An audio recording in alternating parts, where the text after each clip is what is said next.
Boa noite, irmãos, graça e paz. Estamos aqui mais uma vez no nosso estudo bíblico. Hoje um assunto muito interessante, um assunto que é bem atual para a nossa vida. Mas antes de mais nada, vamos orar ao Senhor, entregar a Ele cada momento que passaremos juntos aqui neste lugar. Feche seus olhos, eleve a sua mente até a presença de Deus, curve a sua fronte, queremos falar com Ele agora. Pai, muito obrigado, Senhor, pelo dia que o Senhor nos concedeu, pela rica oportunidade de mais um dia de vida, Senhor. Muito obrigado pelos livramentos, pela Tua proteção, pela Tua provisão. Muito obrigado porque o Senhor é um Deus maravilhoso, soberano, tremendo. Te peço agora, Pai, que em nome de Jesus, o Senhor venha, Pai, receber cada ato, Pai, desse estudo bíblico. A oração, o louvor. Fale grandemente através da meditação da Tua palavra e continue abençoando, Pai, a cada vida que está entrando em contato agora com esse vídeo. Esta oração que eu faço, no nome de Jesus Cristo. Amém. Vamos entoar um cântico que diz: eis-me aqui outra vez.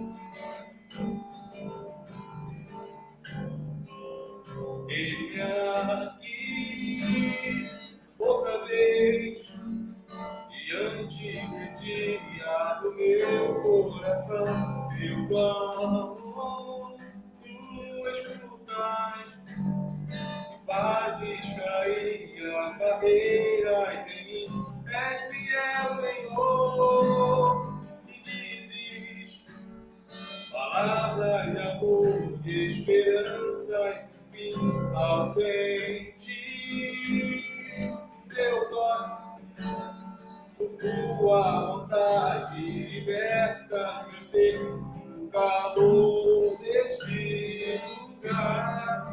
Eu venho me derramar, dizer que te amo, me derramar, dizer que preciso, me derramar, dizer que sou grato, me derramar, dizer que és glorioso.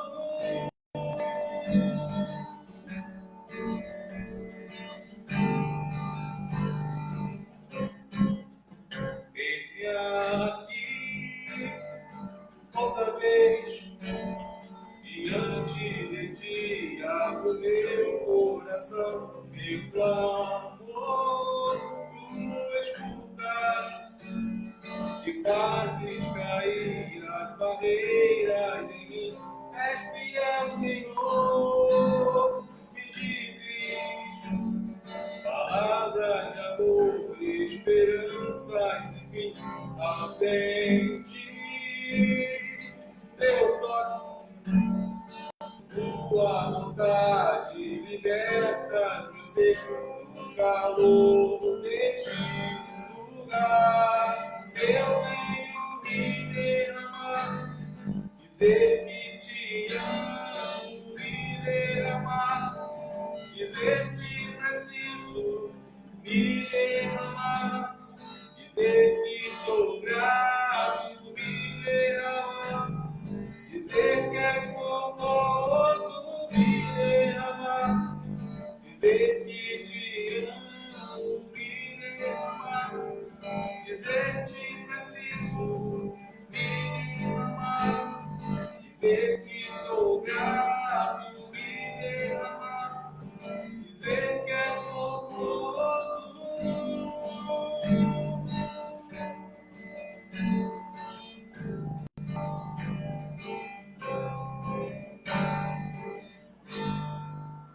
Amém. Louvado seja o nome do nosso Senhor e Salvador Jesus Cristo. Hoje nós iremos iniciar uma série de estudo. Ela fala sobre o Sermão do Monte.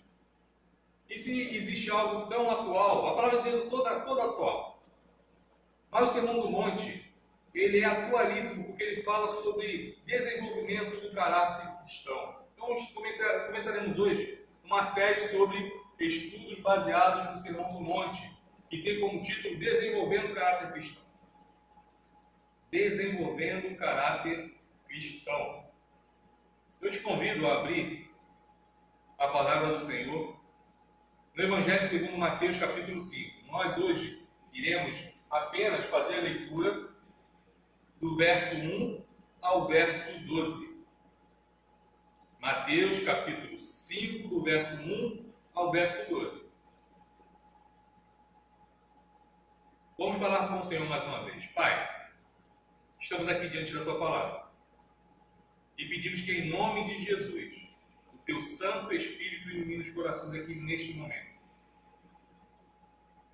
Que o ensinamento que flui da Tua palavra venha ser, Pai, cativo os corações dos meus irmãos que estão ao nosso alcance. Mas também que esse ensinamento produza frutos para a glória do Teu nome. Esta oração que eu faço, no nome de Cristo Jesus. Amém. Diz assim a palavra do Senhor.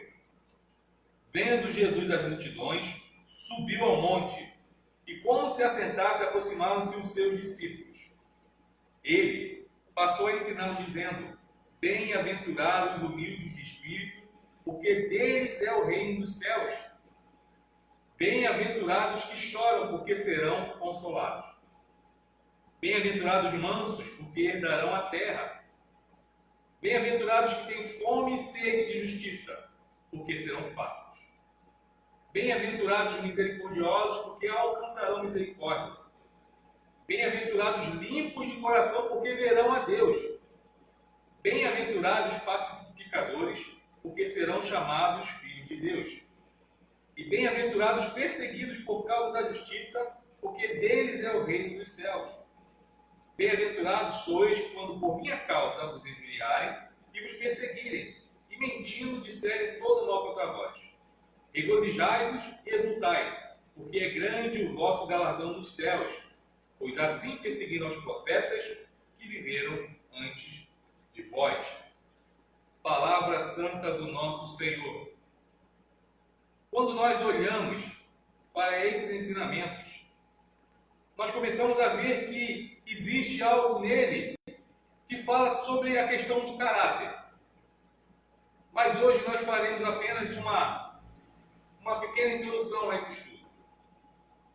Nos outros estudos nós entraremos mais a fundo, mergulharemos no texto. Então hoje nós iremos ver o contexto em que o sermão foi pregado. Qual foi o contexto? Até porque a proposta de Cristo no sermão é mostrar que o cristão é diferente do não cristão. Ele mostra para os discípulos que eles têm que ser diferentes de todos aqueles que estavam ali. Essa foi a proposta de Cristo. Ser diferente no seu caráter, na sua influência e na sua conduta. Parece que o texto foi escrito para os dias de hoje. O cristão, ele tem que ser diferente. O seu caráter tem que ser diferente de todo que não é cristão. Seja no seu caráter, na sua influência e na sua conduta. Então nós começaremos falando sobre o contexto onde esse sermão foi pregado. E começaremos com a pergunta: quem pregou o sermão? Quem pregou o sermão? Jesus Cristo, ele é o autor deste sermão. Talvez você fale assim: pastor, é óbvio que foi Jesus. Não existiria ninguém melhor para fazer isso. Jesus, ele é o autor deste sermão. E ele fez o quê? Ele ensinou com autoridade divina. Ele, quando abre a sua boca e ele começa a ensinar das maravilhas de Deus, ele é um mestre por excelência. Ele fala com autoridade divina. Sabe por quê? Porque ele era Deus. Jesus não foi apenas um mero profeta, como muitas religiões dizem. Muitas religiões respeitam Jesus porque fala que ele foi um grande ensinador, um profeta. Mas a palavra de Deus mostra totalmente o contrário. Jesus não foi apenas um profeta. Jesus não foi apenas um ensinador, um professor, mas Jesus era Deus. Por isso que ele falava com autoridade divina. Por isso que quando ele falava, todo mundo parava para ouvi-lo, porque sabia que as palavras do Senhor traziam vida. Então Jesus foi o autor deste sermão. E Jesus ele ensinava com autoridade divina porque era Deus. Mas Jesus também ensinou com autoridade divina. Por quê? Porque Jesus vivia o que ele ensinava. Na vida do cristão não pode haver incoerência. Falar algo e fazer outro totalmente diferente. A nossa vida tem que condizer com aquilo que nós pregamos, com aquilo que nós falamos. Eu costumo sempre ensinar de que o mundo não lê Bíblia. O mundo lê as nossas vidas. Corinto fala isso, Paulo aos Coríntios, de que nós somos a carta de Cristo. O mundo lê a nossa vida. Ele olha conforme o que eu falo, o que eu faço, toda a minha atitude. E temos que ter Jesus como exemplo máximo, porque o que ele ensinava, ele vivia. Jesus também ele ensinava com autoridade de mestre. Sabe por quê? Porque o mestre reconhece, sabe, a necessidade dos seus ouvintes. Não há um texto sequer na santa palavra de Deus em que Jesus fala coisas sem lógica. Sempre quando ele abria os lábios para proferir palavras, era conforme a necessidade de todos. Por isso ele ensinava como mestre, com autoridade de mestre. Então nós podemos ver até agora que quem pregou o sermão? Jesus Cristo. Por quê? Porque ele ensinava com autoridade divina, porque era Deus. Porque ele ensinava com autoridade divina, porque ele vivia que ensinava. Ele ensinava também com autoridade de mestre, porque ele conhecia a necessidade de todos os seus ouvintes. Um aluno com deficiência em matemática não pode ter uma aula de reforço em português. Ele tem que ter uma aula de reforço em matemática. Um aluno com dificuldade, deficiência em inglês, nunca vai poder ter uma aula de reforço em espanhol, porque não é a deficiência dele. Jesus conhecia cada necessidade dos seus ouvintes. Jesus sabe qual é a necessidade que você está passando nesse momento.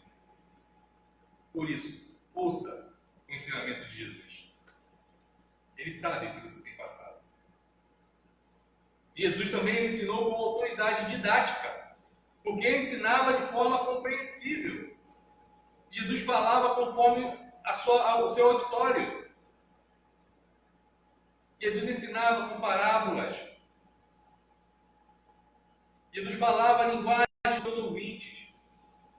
Ele usava a figura do campo, a figura do mar, a figura da cidade. Ele falava o texto de cada ouvinte. Quer uma didática melhor que essa? Jesus ele dialogava com os seus ouvintes conforme o entendimento deles. Você não vai ver Jesus nunca falando algo acima do intelecto dos seus ouvintes. E mesmo assim, quando ele falava de coisas espirituais que eles não entendiam, depois ele ia lá e explicava. Porque Jesus ele ensinava também com didática. Vamos ver lá em Lucas, capítulo 19, verso 48, o que acontecia quando Jesus ensinava. Lucas, capítulo 19, verso 48. Diz assim: contudo, não atinavam em como fazê-lo, porque todo o povo, ao ouvi-lo, ficava dominado por ele. Todo o povo, ao ouvi-lo, ficava dominado por ele. Jesus, ele traz um discurso duro para algumas pessoas que o seguiam, alguns discípulos. eles saem chateados. Dizem que Jesus falou grosseiramente. E eles vão embora. Jesus vira para os 12 e pergunta: e vocês?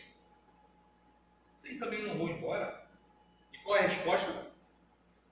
Para onde iremos se só tu tens a palavra de vida eterna?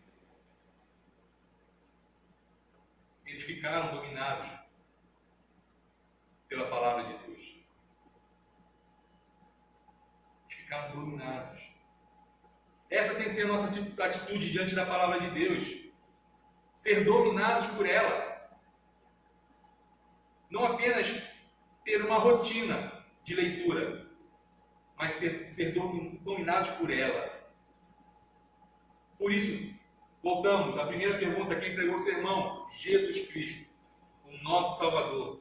Ele foi quem pregou este sermão do monte. E a quem esse sermão foi pregado? Talvez você fale assim: pastor, é claro, para a multidão. Mas não. Jesus se dirigiu primeiro aos seus discípulos. Porque esse ensinamento de caráter as outras pessoas não entenderiam. Por isso Jesus ele se dirige primeiro aos seus discípulos. O público-alvo de Jesus foram os seus discípulos. Não foi outro público. Foram os seus discípulos, aqueles que o seguiam. Mas acontece que as multidões também ouviram Jesus. Porque elas seguiam a Jesus. No momento em que Jesus sobe ao monte, se assenta, os seus discípulos se assentam aos seus pés, as multidões também param. Também ouvem o ensinamento de Jesus. Logo, esse conteúdo desse sermão, ele se aplica a todos os crentes em todas as épocas. Ele se aplica a todos nós. Porque todos nós somos discípulos de Jesus. Então podemos ver quem pregou. Já respondemos à segunda pergunta: a quem esse sermão foi pregado? O público-alvo de Jesus eram seus discípulos. Se alguém te ensinar falando que era a multidão, errado. Eram seus discípulos, porque conforme nós lemos, do verso 1 até o verso 12, fala de alguém que tem um encontro com Cristo e que precisa ter um caráter diferente. Na época, tem um caráter diferente do povo que vivia naquele contexto do Império Romano sendo opressor, das autoridades religiosas sendo opressoras. Ele ensina que eles devem fazer a diferença. Assim como nós devemos fazer a diferença onde quer que estejamos.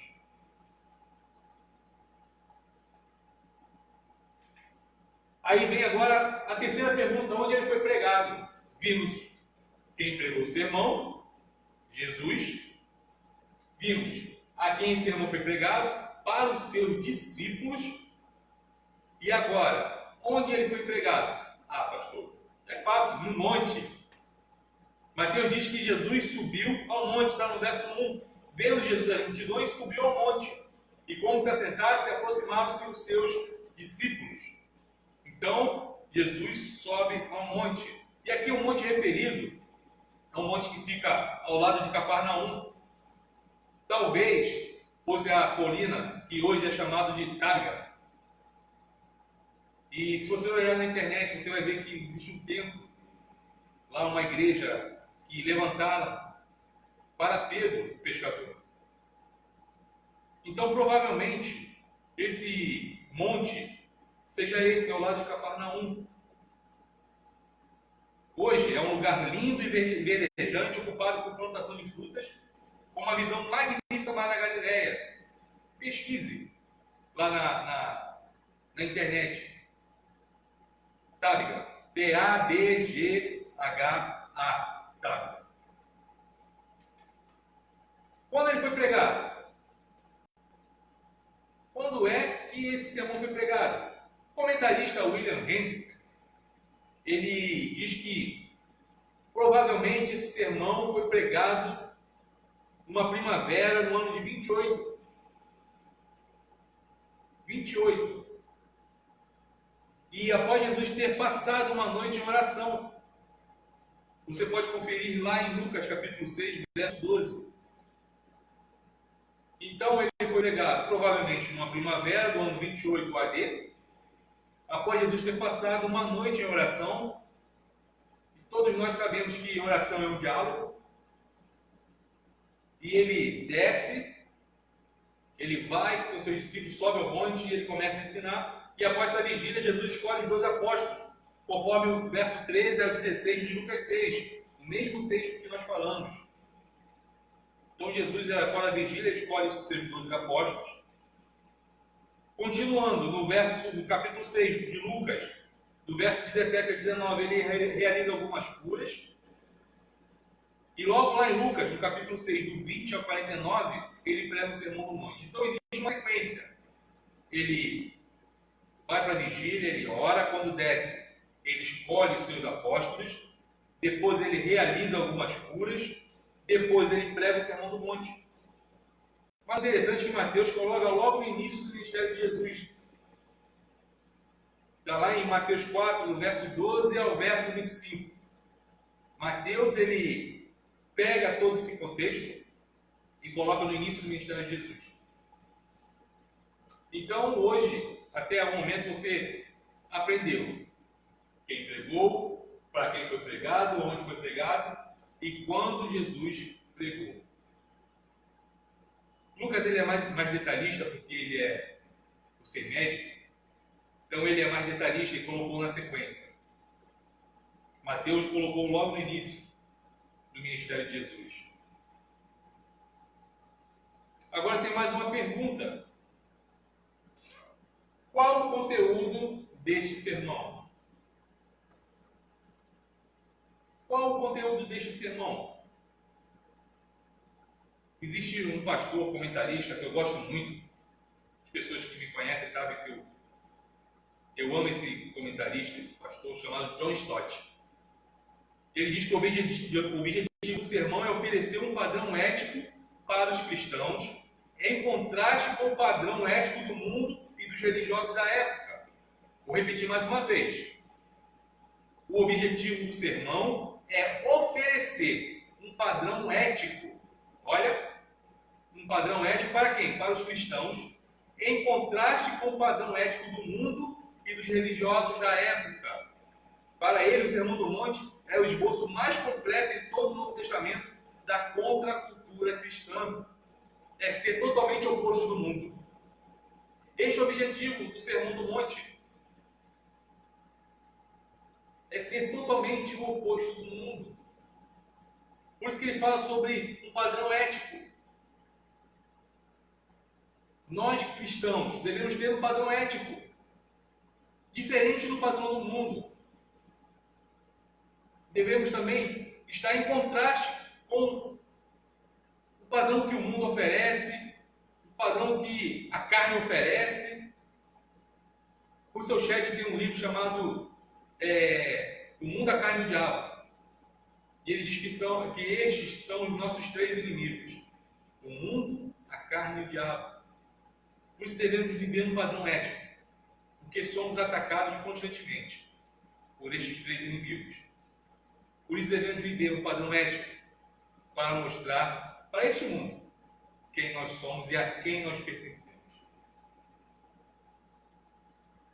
Mateus capítulo 7, do verso 28 e verso 29, diz os efeitos que este sermão provocou no auditório. Diz que eles ficaram como fora de si. E também diz que eles ficaram extasiados. Olha o efeito deste sermão na multidão. Eles ficaram como fora de si, extasiados. Eles viram a beleza desse ensinamento. Não podemos esquecer do contexto da época, a opressão do Império Romano, a opressão das autoridades religiosas da época. E Jesus ensina um padrão ético totalmente diferente, totalmente oposto do que é ensinado no nosso dia a dia, no dia a dia deles.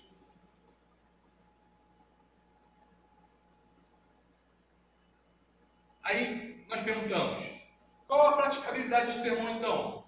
Já que nós vimos o conteúdo do sermão, qual é a praticabilidade do sermão?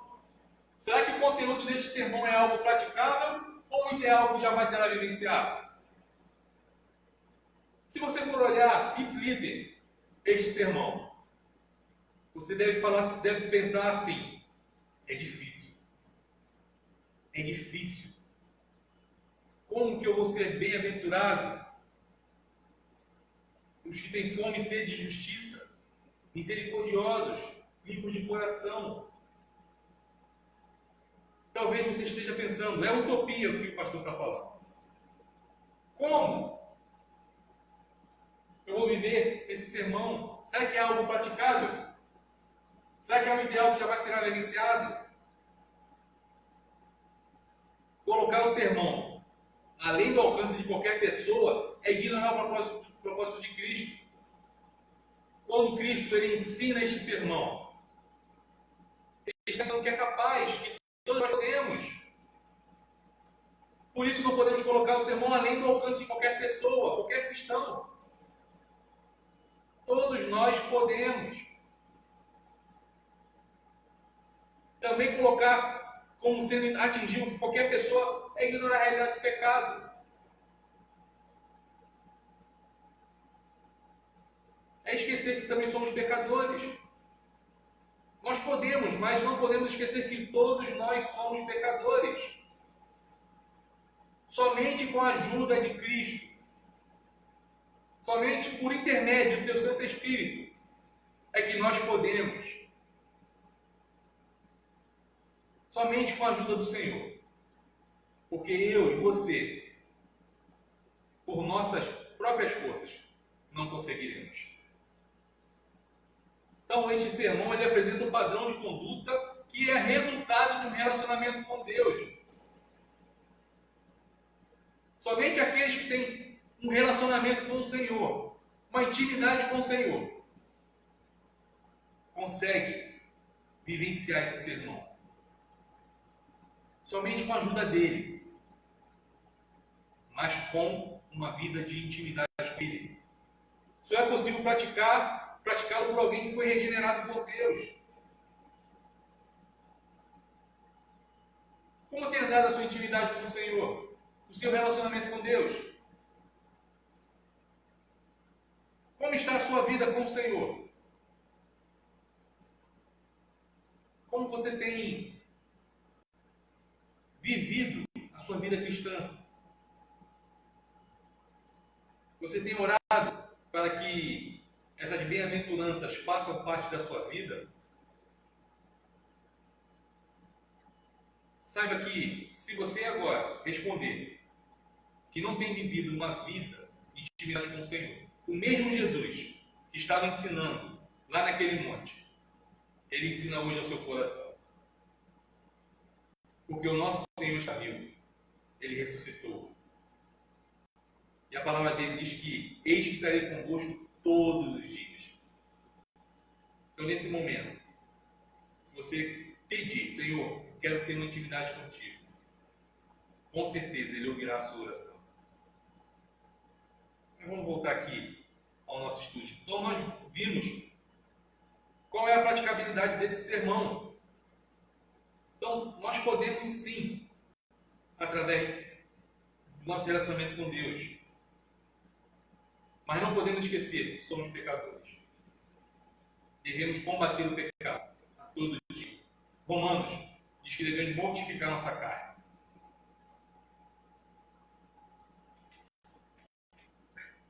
Agora vamos dar início às bem-aventuranças, mas nós falaremos só de algumas atribuições delas. A partir da semana que vem, nós iremos falar sobre cada uma delas. Bom? Então, as bem-aventuranças. Essas bem-aventuranças, elas se estruturam em 3 partes. Tá? Elas se estruturam em 3 partes. Primeira parte, ela tem uma atribuição, que é bem-aventurado ou felizes. Eu costumo ensinar que é mais que feliz. Bem-aventurado é mais que feliz. É uma palavra palavra que, lá no original, Macário, significa feliz ou afortunado, aos olhos de Deus e não do mundo. Então, feliz é aquele que é mais feliz aos olhos de Deus e não do mundo. Como assim, pastor? É fácil. Como você vai explicar para alguém que não conhece a Cristo que aquela pessoa que está no leito de enfermidade, internada às vezes há 20 dias, 30 dias, mas que pertence ao Senhor, é um coração grato? Porque ela é feliz aos olhos de Deus, não do mundo. Talvez as pessoas falam assim, há tanto tempo aqui não sai, mas ao olhar, vê sempre um sorriso no rosto dessa pessoa. Ouve sempre uma palavra de encorajamento. Talvez as pessoas cheguem perto para trazer uma palavra de consolo, de conforto. E ao contrário, sai de lá confortados. Por quê? Porque essa pessoa é mais que feliz. Mas não aos olhos do mundo, mas aos olhos de Deus. Aleluia! Porque nós somos mais que felizes. Nós somos afortunados aos olhos de Deus. Louvado seja o nome do Senhor. E porque essa felicidade não se baseia naquilo que a pessoa tem, mas naquilo que ela é. O padrão do mundo ensina que a pessoa é o que tem. A pessoa é o que tem.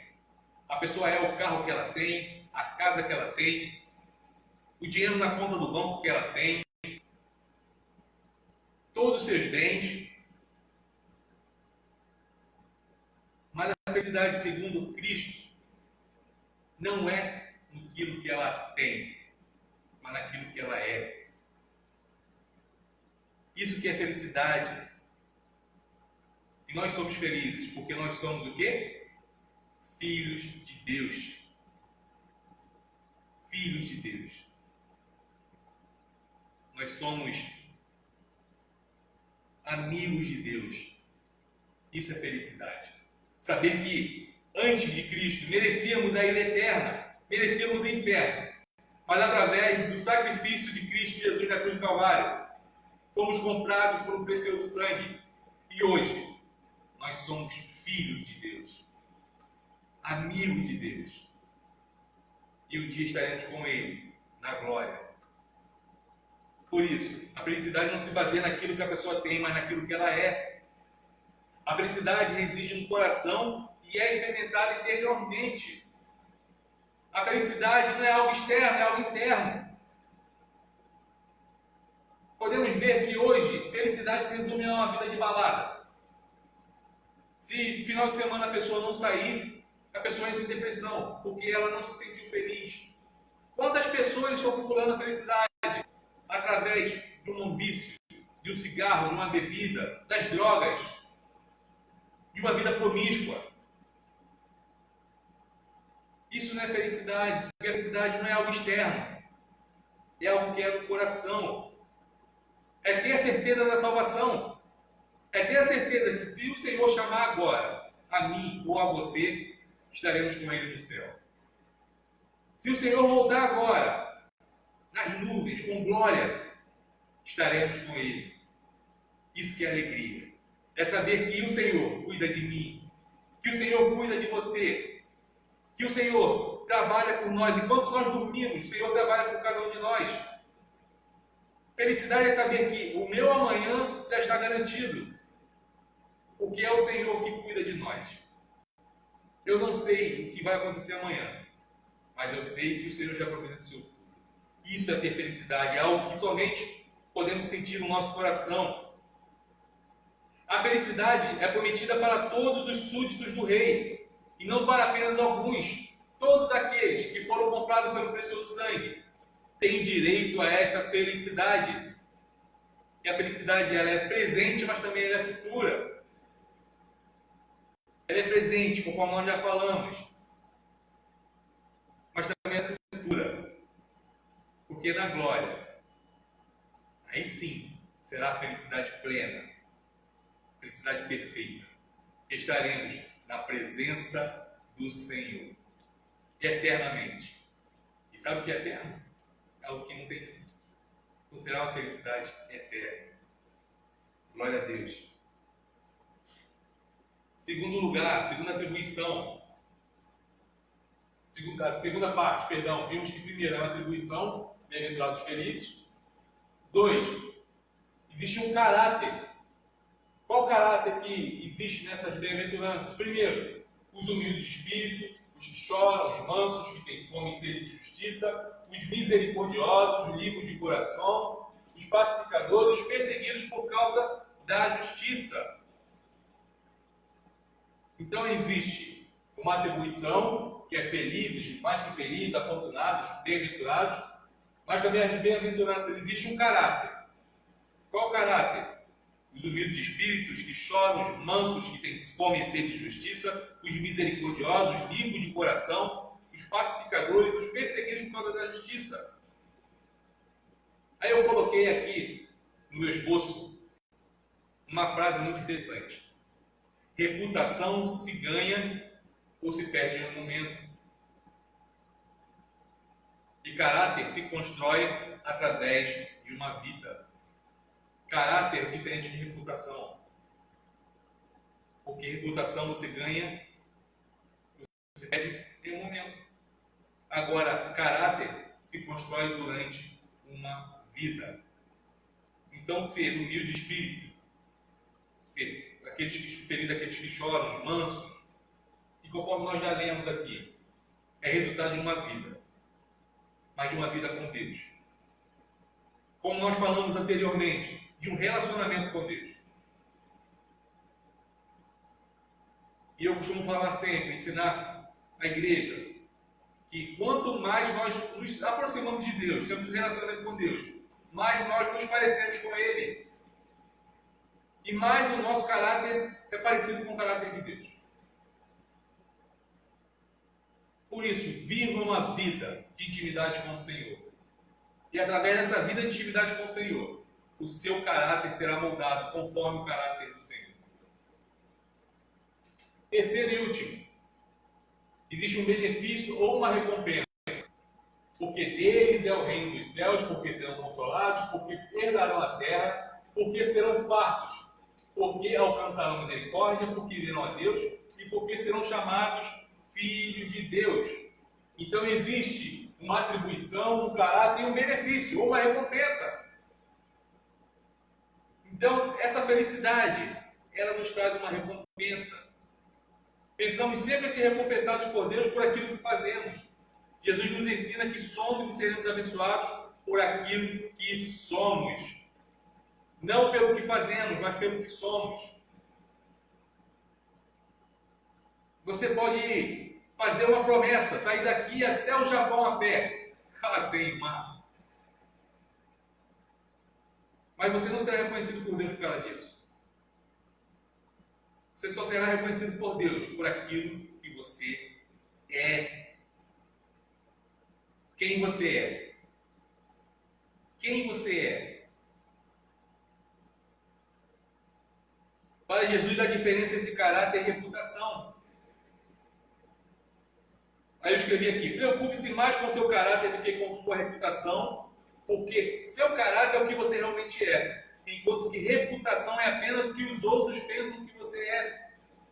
Então, caráter é aquilo que você é, realmente. Agora, reputação é o que os outros pensam de você. Ele é um bom pai. Ele é um bom funcionário. Ele é isso, ele é aquilo. Isso é reputação. Agora, caráter é o que você é. É o que quando você olha no espelho, você olha e fala: eu sou isso.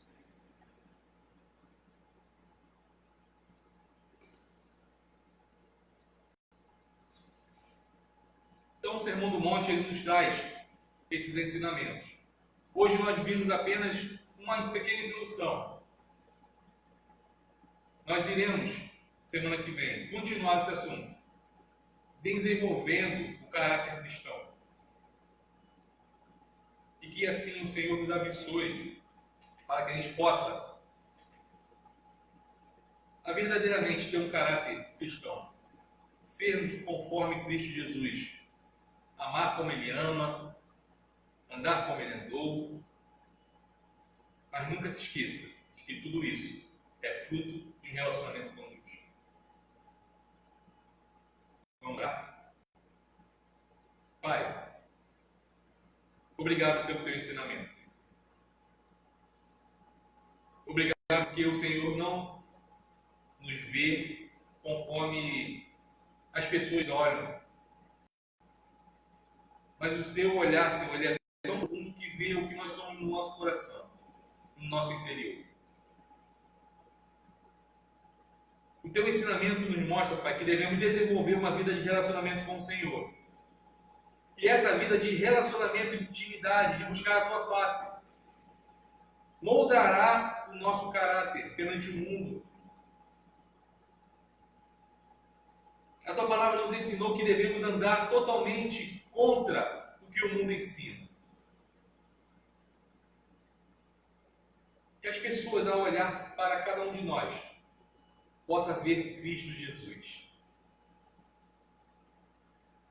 Não pelo que nós fazemos, mas pelo que nós somos.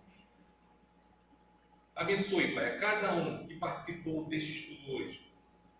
Continue abençoando a vida de cada um, seus familiares. Que a tua palavra produza frutos no coração, conforme eu pedi no início, para louvor da glória do seu nome, Senhor. Agora, nos dê um restante de noite em paz, na tua presença, e que até o nosso próximo encontro o Senhor continue, Senhor, abençoando e guardando a cada um. É a oração que eu faço, no nome de Cristo Jesus, nosso Senhor e Salvador. Amém. Que a graça do nosso Senhor e Salvador Jesus Cristo, o amor de Deus, o nosso eterno Pai, as doces e eternas consolações do Espírito Santo repousem sobre vós, sobre vossos familiares e sobre todo o povo de Deus espalhado por toda a terra, não somente agora, mas para todos sempre. Amém. Que Deus te abençoe.